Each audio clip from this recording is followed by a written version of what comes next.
अभिषेक, आप तो पूछ रहे थे भाई तेजस्वी का नाम नहीं ले रहे, ले दिया। बतौर मुख्यमंत्री बाकायदा औपचारिक प्रेस कॉन्फ्रेंस के जरिए घोषणा कर दी। नीतीश कुमार के नाम की तो घोषणा नहीं हो रही है। कितनी बार घोषणा होगी? कब हुई? नीतीश कुमार जी के नेतृत्व को लेकर कब? नेतृत्व, मुख्यमंत्री चेहरा नहीं, नेतृत्व अलग चीज है। नेतृत्व तो एकनाथ शिंदे भी कर रहे थे। अरे उसको क्यों आप एक बेंचमार्क बनाकर बैठे हैं संदीप जी? आपने जंगल राज को बेंचमार्क बना रखा है 20 साल से। मैंने 2 बार पूछ लिया, एकनाथ शिंदे का नाम ले दिया, आपको परेशानी होने लगी। नहीं, मैं बस बता रहा हूँ आपको कि वो बिहार की सच्चाई है जंगल राज, और आपको और ये बीजेपी की सच्चाई है। जब ये बीजेपी की एक सच्चाई है। कहते हैं नेतृत्व आपका और फिर बना देते हैं मुख्यमंत्री किसी और को। मैं आपको बिहार की सच्चाई बताता हूँ। बताइए ना। पूरे देश में जब सरकार के पक्ष के बदलाव की बयार एक दिशा में बह रही थी संदीप जी, बिहार ऐसा राज्य है जहां उल्टी हवा भी बहती दिखी। इसीलिए नीतीश कुमार जी के केस को किसी से कंपेयर करना बेमानी है। नीतीश जी ने साबित किया है गठबंधन का स्वरूप चाहे जो 16 अक्टूबर तारीख समेत बता रहा हूं। बीजेपी के चाणक्य, देश के गृह मंत्री अमित शाह ने बोला कि भाई चुनाव के बाद हमारे जितने दल हैं हमारे गठबंधन में, एनडीए, हर दल के विधायक अपना नेता चुनेंगे, वो नेता मुख्यमंत्री के नाम पर मुहर लगा देंगे। नीतीश कुमार का नाम तो नहीं लिया। मैं अमित शाह की बात मानूं या आपकी बात मानूं? एक बात बताइए, कभी अगर नेता चुना गया है नीतीश कुमार जी को तो इसी प्रक्रिया के माध्यम से चुना गया है। सभी तो सब पार्टियों के विधायक दल के लोग बैठते हैं, फिर तो बस उसी प्रक्रिया का जिक्र वो कर रहे हैं। इसके लिए आपको चिंता करने की जरूरत नहीं है। 2024 में इस प्रक्रिया के बाद ही प्रधानमंत्री बने या चुनाव से पहले ही ये तय था कि प्रधानमंत्री नरेंद्र मोदी होंगे? आपने माना ना, आप तो घटक थे। ये बात बीजेपी क्यों नहीं कह रही यहाँ पर? अरे भाजपा के लोग बेहतर इसका जवाब आप सब लोगों को देते आए हैं, देंगे। क्या दे रहे हैं? भाजपा के लोग तो कोई जवाब नहीं दे रहे। अरे भाई, अमित शाह की बात को कौन काट सकता है? भाजपा में काट सकता है कोई? नरेंद्र मोदी प्रधानमंत्री के अलावा कोई बोल सकता है कि अमित शाह ने गलत बोला? अगर आप मुझे बोलने का मौका देते। हाँ बोलिए ना। ऐसे सवाल पर सवाल जागेंगे तो हम बोल कैसे पाए?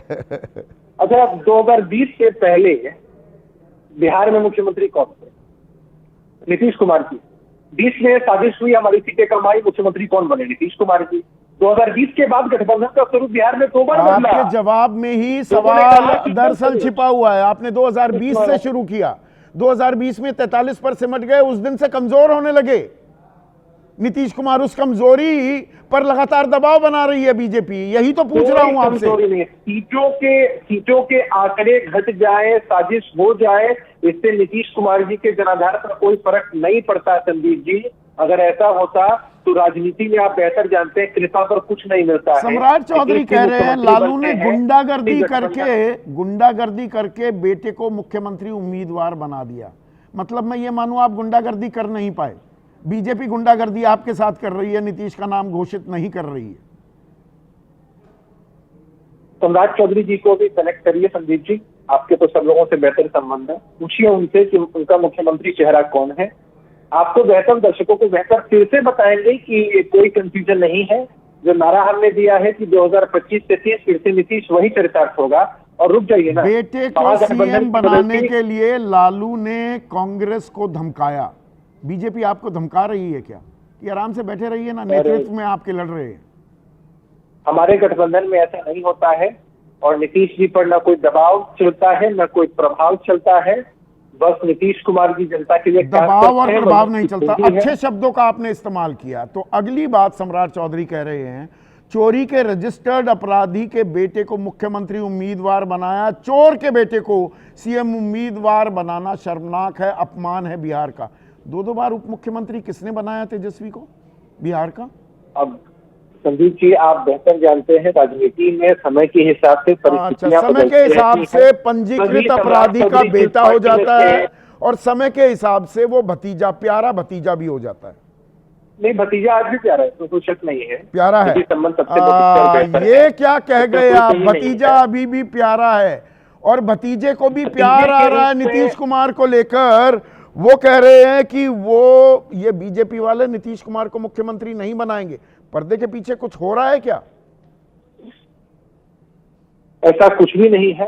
पर्दे के पीछे जो हो रहा है वो महागठबंधन के उनबे में हो रहा है, और हम तो एक लाइन उनको डेडिकेट करना चाहते हैं कि जो परिस्थितियां वहां बदली हैं उसके हिसाब से सभी दल एक दूसरे से पूछ रहे हैं। मैं एक क्विक तो ये भी रिएक्शन तुमने लेना अपने आप चाहूंगा, को बदला। एक सेकेंड। अजित भाई, भतीजा अब भी प्यारा है, इसका मतलब क्या निकालते हैं? नहीं, उन्होंने और भतीजा भी प्यार दिखा रहा है चाचा के लिए, और मुख्यमंत्री के चेहरे के तौर पर आज ऐलान हुआ है और नीतीश का नहीं हुआ है।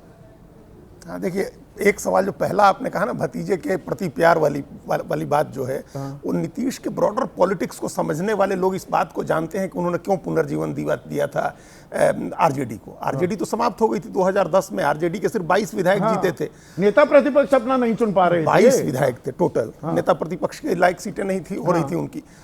और उसके बाद 15 में नीतीश कुमार ने उनको पुनर्जीवन दिया, पार्टी को 80 सीट तक पहुंचा दिया, और उसके बाद फिर छोड़ करके चले गए बीजेपी के साथ। ये नीतीश कुमार की एक पॉलिटिक्स है, जिस पॉलिटिक्स की वजह से जो आप लिख रहे हैं ना कि आज तक बिहार एकमात्र प्रदेश है जहां बीजेपी का सीएम नहीं बना। ये नीतीश कुमार की पिछले 35 साल की पॉलिटिक्स का क्रक्स है कि बीजेपी का सीएम बिहार में नहीं बन सके। और उन्होंने इसके लिए तमाम तरह के काम किए हैं, तमाम तरह की गोटियां बिछाई हैं, उन्होंने तमाम तरह के बिसात बिछाए हैं। ये जाति गणना भी उसी की एक बिसात थी। वो अंग्रेजी में कहते हैं still sting in the tail, और चुनावी नतीजे आने के बाद भी बहुत कुछ समीकरण बदल हमेशा रहता है, वो हमेशा रहता है। लेकिन भतीजा प्रिय है। आरजेडी भी उन्होंने आरजेडी को पुनर्जीवन दिया भाई, उन्होंने वहां तक पहुंचाया आरजेडी को। तो वो रहेगा, एक प्रेम उनका बना रहेगा। वो एक मंडल की पॉलिटिक्स का भी प्रेम है, एक बीजेपी के साथ जो दूरी है दिलों की, वो प्रेम बना रहेगा। इसमें संभावनाओं के द्वार भी खुलते हैं। लेकिन अभिषेक, एक और प्रेम, भाई मुस्लिम मतदाता से, अकलियत से आपका एक प्रेम, वो तो जग जाहिर है, गलत तो मैं नहीं कह रहा हूं। टोपी भी लगानी होगी, तिलक भी लगाना होगा, ये राजनीति हमेशा से करते आए। अब थोड़ा सा बदले हैं नीतीश कुमार। लेकिन आपकी पार्टी ने एक्स पर एक आधिकारिक पोस्ट ट्वीट किया है, जरा वो डालिए पीसीआर, कि 2.6 मल्लाह को लड्डू एम को, और दूसरे एम 18% मुसलमानों को कद्दू। बड़ा दर्द, बड़ी पीड़ा उभर रही है मुसलमानों को लेकर आपके मन में। नहीं, हमारी पीड़ा तो हर उस तबके के लिए है जिस तबके तक राहत और विकास पहुंचनी चाहिए। नीतीश जी ने सबके लिए काम किया। हम कहते हैं नीतीश सबके हैं, तो वो सबके विषय में सोचते हैं, चाहे कोई हमको वोट दे कि ना दे। हम अच्छा, मल्लाह आपके नहीं है, ये 2.6 नहीं, दरअसल 4.6 हैं। ये आपके नहीं, इनको लड्डू क्यों दे दिया? आपको बड़ा दर्द हो रहा है इस बात में? नहीं, जब ये नारा दिया जाता है कि जिसकी जितनी संख्या भारी उसकी उतनी हिस्सेदारी, सब लोग कहते हैं इस बात को, समाजवाद की विचारधारा को मानने वाले। आपने कितने मुस्लिम उम्मीदवार उतारे? हाँ, आपने अच्छा किया, जिसकी जितनी हिस्सेदारी उसकी उतनी भागीदारी। तो 18% मुसलमान हैं, 101 आपकी सीटें, तो 18 मुसलमान उतारने चाहिए थे आपको, आपने तो 4 उतारे। इस डायनामिक्स को समझिए संदीप जी कि चुनाव जीतने के लिए विनेबिलिटी के हिसाब से, बीजेपी जब कहती थी तो समझ में आता था। अब जेडीयू भी ये कहने लगी मुसलमान उम्मीदवार वो उतारे तो वो जीतते नहीं हैं, और विनेबिलिटी अब फैक्टर हो गया। कमाल की इंक्लूसिव पॉलिटिक्स कर रहे हैं, सबको साथ लेकर चलने की कमाल की राजनीति कर रहे हैं। और कैसा है सामने है ये तो उम्मीदवार बनाएंगी। नहीं, मैं बता रहा हूं, हाथ कंगन को आरसी क्या, पढ़े लिखे को फारसी क्या? फिर तो संदीप जी आप मुझे बोलना ही नहीं देंगे। फिर आप बोलिए ना, बोलिए हो जाता हूँ। सीतामढ़ी की ऐतिहासिक धरती से मैं आपके साथ जुड़ा हुआ हूँ और मुझे बोलने का मौका कम से कम। हाँ, बोलिए ना। पार्टियां फैसला करती है, उम्मीदवारों का चयन करती है, उसमें ऑप्शंस आते हैं हमारे पास, और फिर विनेबिलिटी चेक करती है। मुसलमानों को आपने दरअसल कद्दू दिया है, अगर मैं ये कहूं, आपके ही शब्द का इस्तेमाल कर रहा हूं, कद्दू तो आपने दिया है मुसलमानों को। मैंने हम क्यों देंगे? आपके मंत्रिमंडल में एक मुस्लिम उम्मीदवार, एक मुस्लिम मंत्री है, जमा खान। गलत कह रहा हूं? जीते ही नहीं तो क्या करें? नहीं जीतेंगे नहीं तो क्या करें? अरे आपको अरे एमएलसी, हमारे नीतीश कुमार भी चुनाव नहीं लड़ते, नीतीश कुमार भी चुनाव नहीं लड़ते, एमएलसी बनकर आते हैं ना, और मुख्यमंत्री हैं। एमएलसी बना दीजिए किसी भी मुसलमान को। शाहनवाज हुसैन को हटा दिया आप लोगों ने, मंत्री का घर भी उन्होंने सजाया था, बेचारे घर में ही ना रह पाए। ऐसा नहीं है संदीप जी। हाँ, हर किसी को मौका मिलता है काम करने के लिए, और हम इस पर सवाल भी उठा सकते हैं कि पार्टी संगठन किसको कम मौका दे, किसको कम मौका नहीं दे। ये सारी बातें होती है पार्टियों के अंदर, कोई बड़ी बात नहीं है। कोई बड़ी और बात जो नहीं लोग है, अभी ऐसा होता है, ठीक है।